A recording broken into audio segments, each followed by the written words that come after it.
This is the James Tanner Amphitheater at Arlington National Cemetery.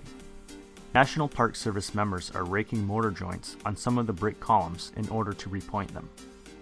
When mortar crumbles between bricks, it isn't necessarily a bad thing. Actually, mortar is meant to fail before the bricks, because the bricks are the historic fabric that we want to preserve. My name is Brianna and I work for the Historic Preservation Training Center, and we are at Arlington Cemetery and we are repointing the brick columns. In this video, let's go over 4 basic points for raking mortar joints. First, make sure you always wear and use safety equipment.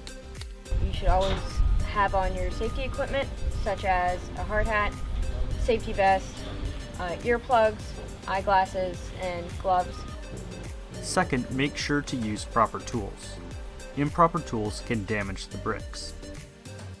Before we get started, you have to have proper tools, such as a 5-in-1, a joint chisel or a plugging chisel, and a mash hammer.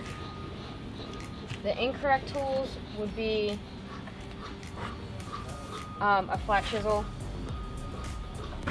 This is another type of flat chisel with a guard, or a brick hammer. These are not the correct tools to use when you're raking out joints.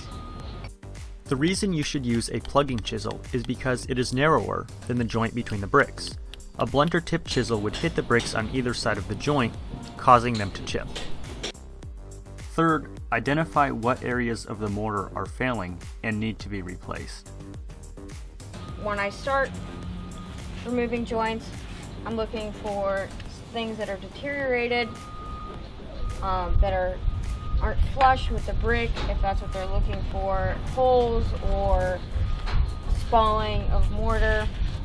Spalling mortar means it is beginning to chip or fragment. Finally, you should make sure to remove the mortar to the proper depth.